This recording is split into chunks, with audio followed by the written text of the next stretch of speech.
The information is intrinsic to reality. So I always have these panic moments about this because I'm always afraid that God is going to get pissed off at me for like disclosing information that shouldn't be disclosed or something like that. Somehow I'm doing something wrong, but I mean, I don't feel like that. I don't feel like I'm doing anything wrong. But anyway, but maybe I am. I don't know. I hope not. Um, I can't. I don't know. But anyway, what I was gonna say is there is one more thing I can say, and it was about how nothing, and excuse me, how uh, indiscernibility and being conjoined would be equivalent to nothing. Because there is not anything which is both discernible and yet indiscernible. There is not anything that is within the realm of being, or is a being, is an example of being, which is itself indiscernible. Now, what that then means is that there are no beings which are indiscernible. So that means that if there is a being, that being must be discernible. You see what I mean? So like this can get kind of scary sometimes, but it's not that scary. It's actually really simple. It just means that the field of subjectivity, which is what most of us typically conventionally confuse and conflate with being, is not the same field as the field of indiscernibility, which is of the mind, of relativity. And all the mind is doing, the reason that indiscernibility is reflective of or representative of the mind is because that's exactly what the mind is. It's globally static, it's the mind. It just stays an information processor.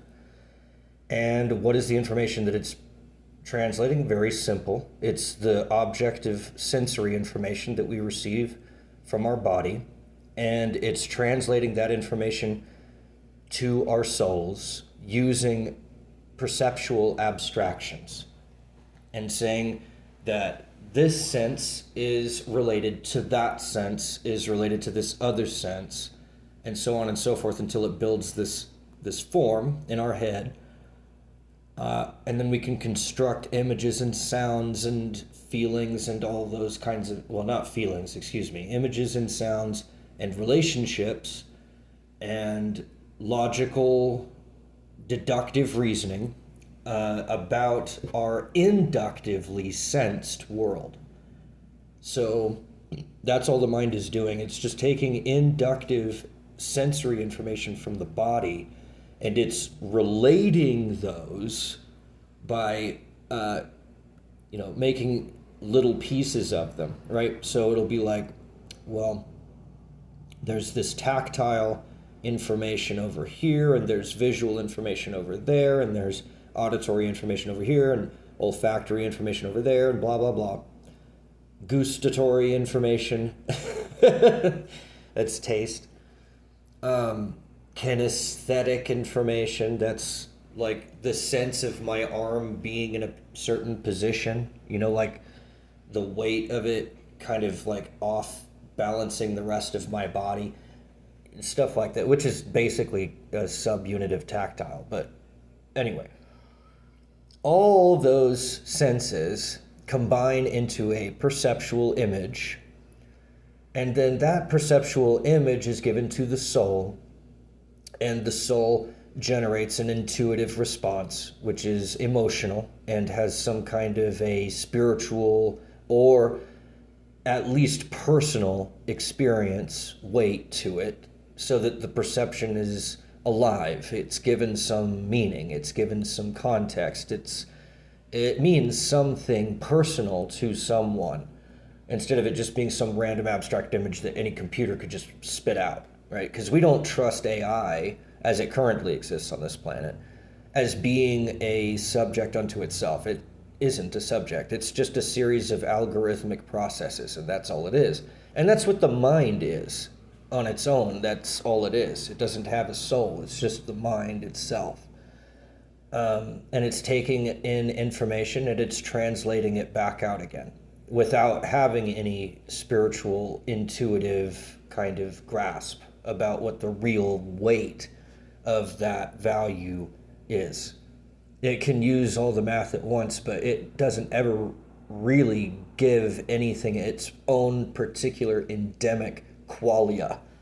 It quantitatively reasons and uses statistics and stuff like that, and it fills in the gaps in between variables, but it has no ability or desire or whatever to drill down into the depths of the subjective artistic value of what any of these relations mean, or their emotional value or anything like that. It could possibly mimic the tone that someone else might use, but it wouldn't feel it. It wouldn't be there giving you that tone. It would just be like parroted, recycled, like I'm doing to myself right now. When I'm recording this video, I'm going to watch it later. It's not me saying it. I'm just hearing myself from the past say it back to myself. That's the mind. That's what the mind does all the time. The soul is distinct. It's in an entirely different field or dimension from the relativistic, logical, and the objective, empirical fields. Excuse me. As if it wasn't already confusing enough. There's 3 fields, and each of them is representative and founded upon the assertion of one of the 3 absolutes.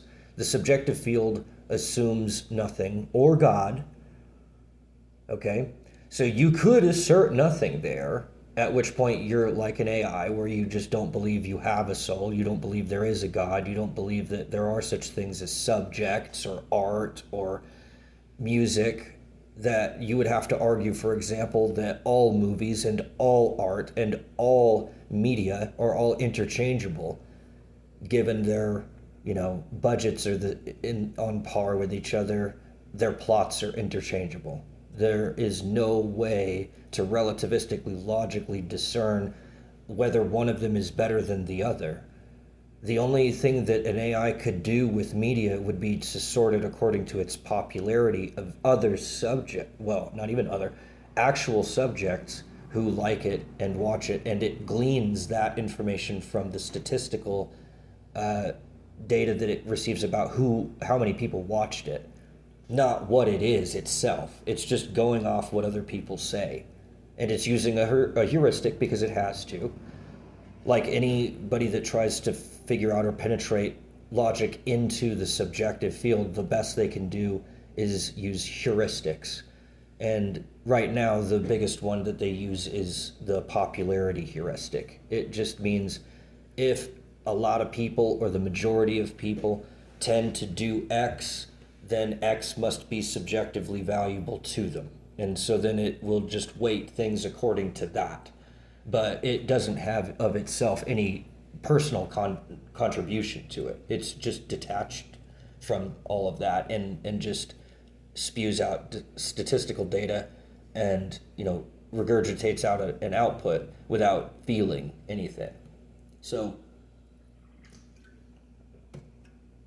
that worldview, while logically valid, is subjectively void. And what you end up with as a result is you can't really subscribe any subjective meaning to existence other than to say that you could argue some things, I suppose, but they only ever really refute the thing that you're believing. Because you could say, for example, that there is a subjective value, but once again, like the AI, since you don't believe that that exists, you have to kind of glean it from other things that are adjacent, like statistical data. And you can commit those logical fallacies, heuristics, in order to arrive at your conclusion the same way that a subject would about any other subjective piece of art, for example.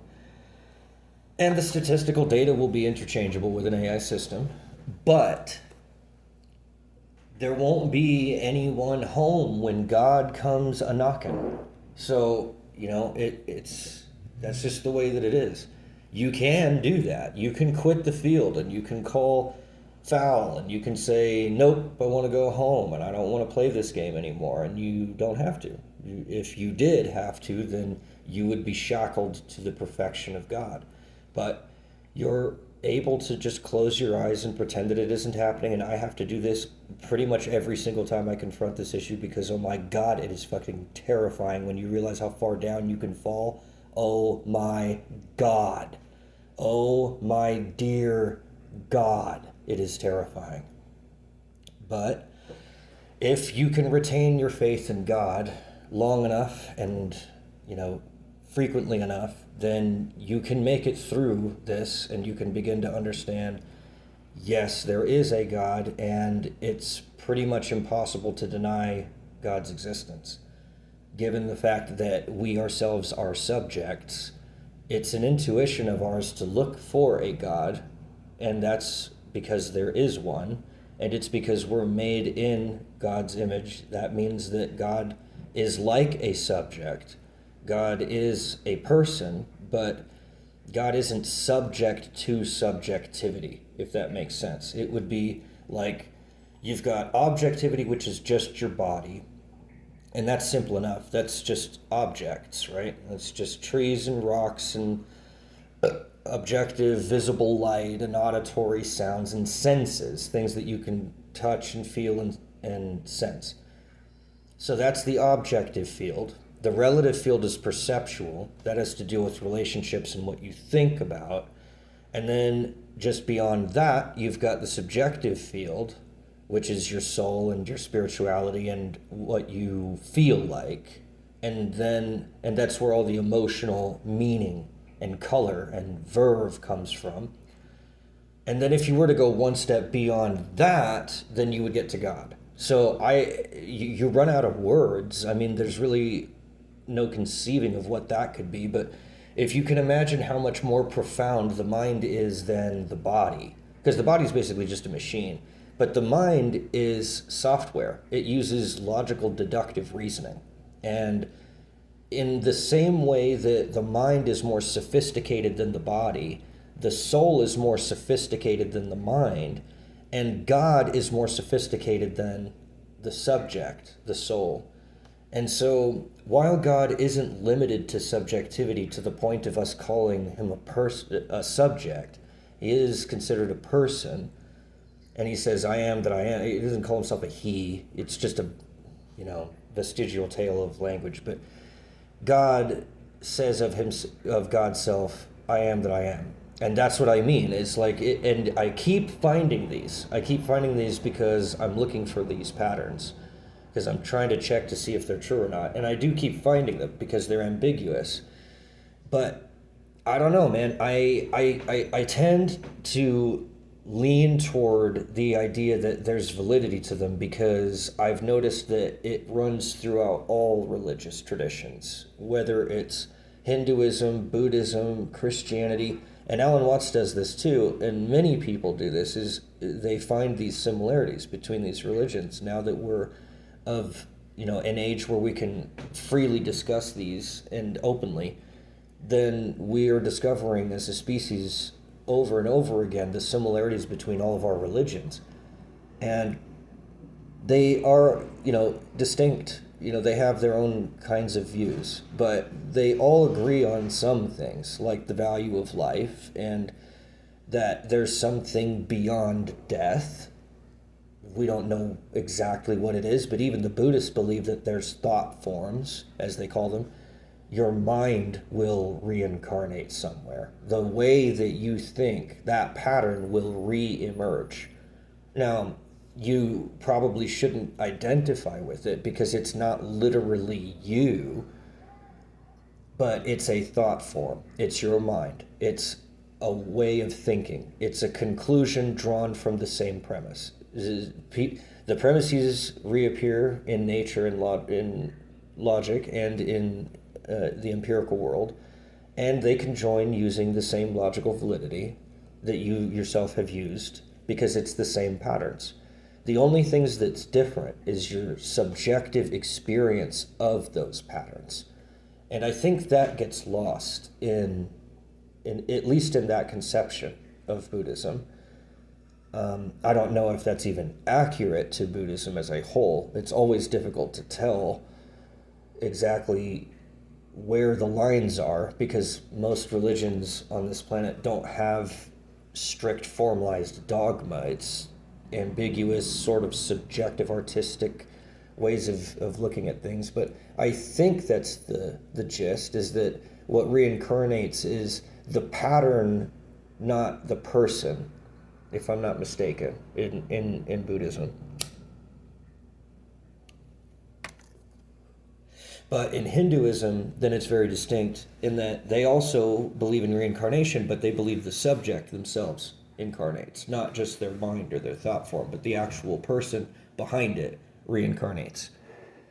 And I agree with that. And I think that there's an eternity that we spend in between each of our lives.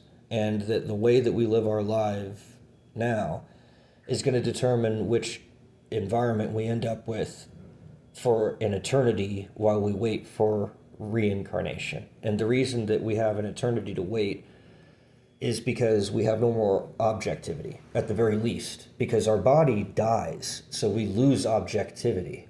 We no longer have the absolutes necessary to draw a finite distinction between any segments of time. So our subjective realization or experience of time will no longer be relative. It will become absolute because we don't have any more objective tethers. It's just, you'll begin to experience time as if it existed between, the distance will be between, when something were to happen chronologically versus when something else happens chronologically.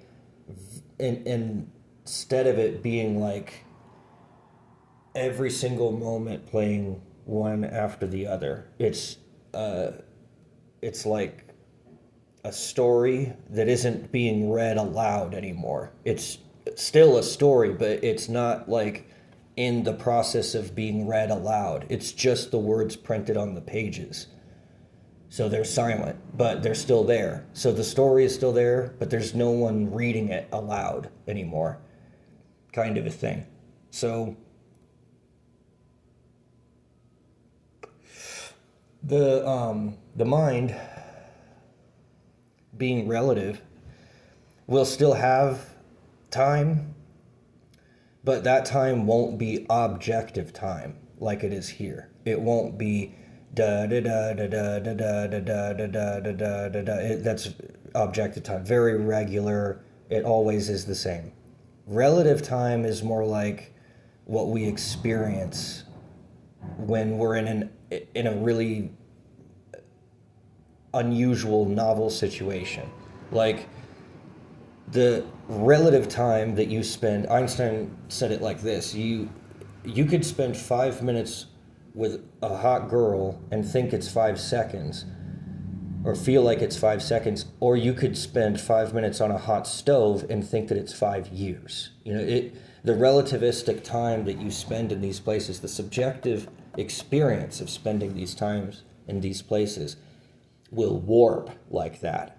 Without your body, without your brain, there is no more tethering back to the physical world, or objectivity as a field entirely is outside your grasp because you don't exist in it anymore because your body's dead.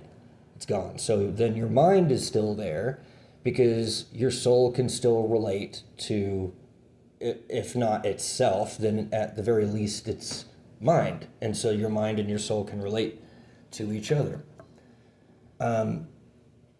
And God and, whatever environment that you're experiencing and all of that stuff, and that's all still relative. But it's no longer objective because now you've got no body. So your body has now been taken up by nothing because there's no body there. There's no physical body there anymore. So then it gets taken up by nothing. Now, what is your conception of nothing? And that's what takes the place of your body. And so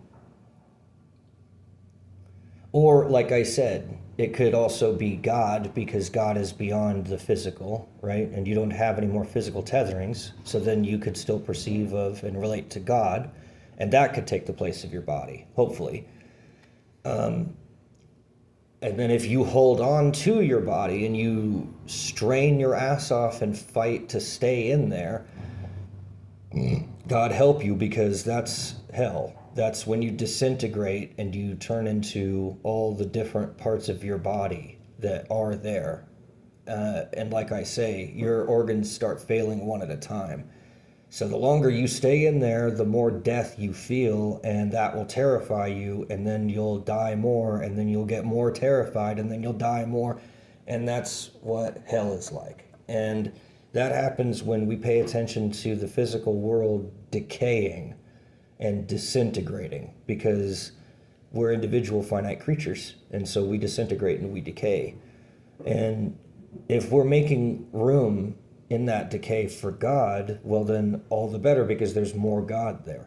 But if we're decaying and there's nothing there to replace us, then it's just the decay. And that's the hell of being removed from God. And that can happen during your death if you are in that state.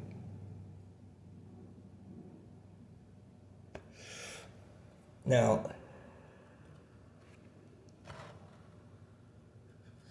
I would like to think, and I hope, that God kind of like takes the wheel on kids that die, because they don't know this information, but you never know. And like people that die violently and stuff, or people that die in accidents and they just don't see it coming and shit like that, versus people who are agonizing in pain and die slowly and fighting for every breath. And there's lots of ways to die. And so that scares the shit out of me, because it's coming one way or the other. There's nothing I can do about it other than to accept it, reject it, or quit the field and just be like, I don't even know what the fuck is going on. And I don't know. I don't know which one of the three I'm going to do. I'm probably going to go to hell. Probably. But who knows? So that's the thing, is like there really is a heaven and there really is a hell. And then when you start to conceive of those and you treat them seriously, like they really are going to happen, and you stop playing around with these stupid little kid cliches like mommy and daddy are going to meet you at the pearly gates along with Peter and Gabriel and all the angels, and everybody will be playing harps, and it's like, no, that's not it, man. Is there a heaven? Yeah, there's a heaven. And the heaven is in the gratitude and the joy and the reverence of God for having given you your life to begin with, because it's a gift. Now, if you take that gift and you think you like somehow earned it and it's yours, because either you don't believe in a God or you think God is vindictive and tyrannical, and I often do. I'm not saying this is an accusation, or if I am, I'm accusing myself. That's most likely what I'm doing. Because I'm a sinner, and that's just what I do, and I have to recognize that so that I realize it's like, it's okay, God's going to forgive me for this, it's all right, but it still unnerves me to this day. It's like, just, it's horrifying. But anyway, right, at least right now I don't feel like that, but in the past I have, because my own reflection in the mirror is absolutely fucking disgusting and terrifying and horrifying, but, it just is what it is. But anyway, so the conception that we have, the God that we serve, the axiom that we assert is true above all other axioms, because you can derive an entire system out of a single axiom, and that's what the fields are, is they assume one absolute versus the other two, or anything else, including God. And so then they have their own warps and bends and patterns and things like that are endemic to their referent, their thing that they refer to and serve. Now, if God is the causal dynamism that is in between the three absolutes, or God is the one that created it, and that's like the closest example that we can get to within creation of what God is outside of creation, then I guess that's the best that we can do. But what does that say is, it's like karma. If you attack it, it attacks you. If you're afraid of it, then it becomes afraid of you, and the fear bounces off, the fear bounces off, the fear bounces off. It gets really fucking scary. If you get really joyful, not to scare you off of this too, but heaven's just as terrifying as hell because it's so intense. The gratitude compounds on the gratitude compounds on the gratitude compounds, and you're in tears and you're weeping and you're still feeling more gratitude. And it just gets so overwhelming. It's just like, oh my God. And you can't like do anything. It's again, it's like that Bedazzled movie where he sees the sunset and he cannot stop crying. It's like that. You can get into those states too while living. And imagine what you can get into when you're dead. And so, like I say, there is still time because there's still relativity, because your mind doesn't necessarily disintegrate. It doesn't need your body. Your mind doesn't need your body, because if it did, then it wouldn't be able to exist without it. And then, how does your soul exist with no mind and no body, and it's just bobbing around experiencing what? You can't be aware of anything because you have no mind, and there's nothing there to be aware of because you have no body, and so then there's nothing. Now, when the mind confronts itself, the soul, the mind sees the soul, and the soul sees the mind, and this is the relativity that exists for us in our eternity, I believe. Because we have no body, we have no physical relationship, we have no relationship to the physical world at all. We're totally disconnected from it at death. And that's what death is. The definition of it is that you're no longer there. You're not tethered into the physical world anymore. You're gone. So while you're gone, where are you? You're in the subjective field because you have a soul, you're a subject, but you also are in the relative field because you have a mind. So you're relating subjects. So then, are you going to meet your parents when you're dead? Not exactly. Like you're not gonna like see their body floating in the air and like physically walk up to them and approach them. But yes, I mean, your spirit will be in the spirit realm just like it is here. And if you feel your family member present, then you feel your family member present. I don't really know what else to say about that. But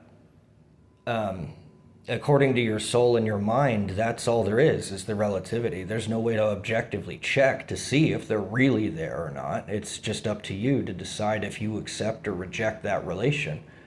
So, yeah, if you wanted to oversimplify it and say that you're going to meet your family when you're dead, I guess you can, but you're not going to see their body. You're not even going to see anything. There's nothing there to see because you don't have anything to see with, but you'll have a mind and a soul, and so you'll have images and sounds and perceptions just like you do in your dreams, really.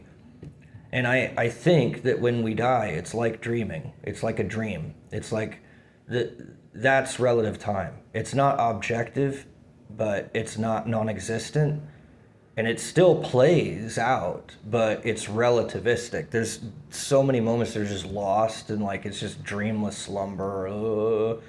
And then you kind of like come back into the dream later on, but stuff has happened in between, but you can't remember what it was, but it's affecting what you're doing now. And like, you just kind of keep going, okay, and you just run along. And, most of the time, if you're dreaming, if you're not lucid dreaming, those breaks in time in between one dream and another, or between episodes in the same dream, or events in the same dream, where it's like, you can't remember what happened in between one moment and another. Inside the dream, you don't really notice. Inside the dream, you're just still bobbing and weaving and going all over the place. But then later when you wake up in your body, then you're like, wait. And that's exactly what dreaming is. Like when you wake up in your body. But when you're dreaming, you're out of your body. Now, you still imagine you have a body. You still perceive that you have a body, but you don't actually have a body. And so, like, your limbs will get cut off, but then they'll spontaneously regrow, or they'll turn into some robotic thing, or you'll, like, magically heal in 5 seconds from death blows and stuff like that. There's all kinds of things that will happen in your dreams that obviously don't match up with your physical reality, which is one of the ways that you can tell that it's a dream, to solve Descartes' riddle about, well, how would you ever know if you were inside of a dream or not? Well, first of all, is the dream independent of you, or does it depend upon you? And that is only useful if you're lucidly dreaming, and that's how you wake up in your dream and you become lucid in your dream, is to realize, oh, everything here is dependent upon me. And so then I can control all this stuff and I can run around and do whatever I want. And I know I'm dreaming and I know this isn't real. And so I can just, run off and do all this stuff that I couldn't do in real life, which for me is always eating of something. I'm always consuming something. But yeah, well, anything, everything. But yeah, I always end up consuming things when I think I can get away with it when I'm in my dream. I used to kill stuff, like I'd conquer my enemies. I am victorious. And sometimes I just fly around and look at shit because there's so many crazy things and landscapes and all that. But most of the time I'm eating or I'm smoking something or I'm fucking a chick or I'm eating her out or I'm pigging out on all you can eat buffet or stealing someone else's food. Or kicking some little kid out of the way of the candy treasure chest. But anyway, that's what it's like, I think, when after we die, is it's like dreaming. And it's like sleeping. You can dream, and if you dream, you're going to have either a nightmare or a good dream. And you can not dream, which is to just have a dreamless slumber, and you just wake up in your body later on with this giant gap of time where you can't remember anything. And that's what will happen. At the end of the eternity, we are presented with that slumber, and then we wake up in a new body as if nothing had happened, but yet our soul's already been through all of this changes through our dreams. And so then when we wake up in our new bodies, then we carry those dreams with us in our souls. And that will then color our lives in the next life. And we go on and on and on, onward and upward, all the way as close to God as we can ever get. And we'll never really get to nirvana, which is something that we shouldn't really strive for. We should just strive in the direction of it, but never expect to attain it. Because if we ever did actually attain nirvana, there'd be nothing to do and we would totally dissolve back into God, at which point we don't really exist at all anymore. And maybe that's what someone would want, is that they, as an individual, no longer exist and just absolve themselves of their own existence and dissipate like mist into the ether of existence and just be a part of it all, with God in heaven in a transcendental state, looking down from on high, not even looking down, just being on high, basking in God's glory, but yet not being there because you're not in creation anymore. You've released your karmic bond and now you're out in the ether with God. And so what that would be like is if you were to wake up, if you were to find out that you were actually a dream character in someone else's dream, and then they woke up instead of you. And that's what that is if you achieve nirvana. Do you really want that? Probably not. Now, at some point, we will all be given that choice where we'll stand on the precipice of God's throne and we'll, have to choose. Do you want to ascend that one last step and actually become God? And if you do, then you won't be you anymore. You'll stop being you, and that's your ultimate sacrifice. And you'll go back to God in the same way that your dream characters go back to you when you wake up. And that's the whole thing that I can think of that's relevant.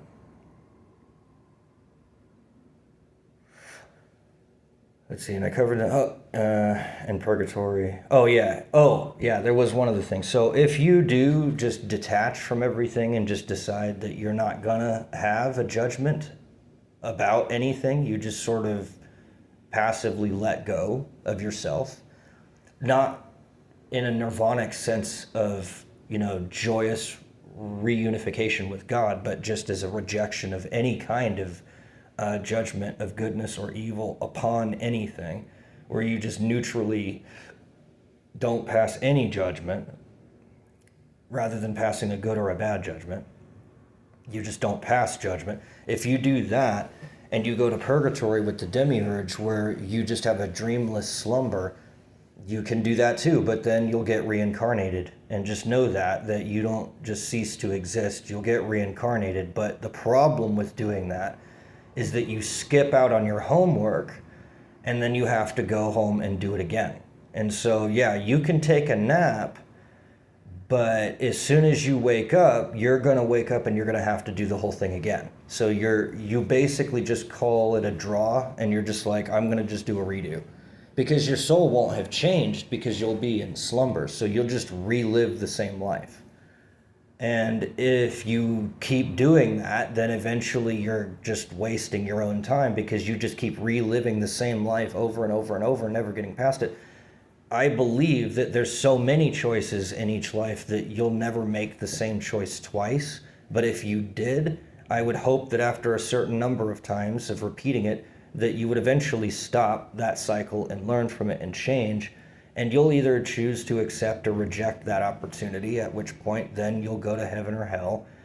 And then the consequences will lead you toward the right answer eventually, because none of us can ever become nothing. So our souls are immortal, which means we could, I guess it's possible to get dissolved into nothing. I've always worried about this because I believe in nirvana that you can get absolved into being and thus become, well, I guess you wouldn't really become God then. Maybe you would just become being. I've got a lot of shit that I have to think about on that level. Actually, I guess there's not really a whole lot that I can say. Now that I think about it, never mind.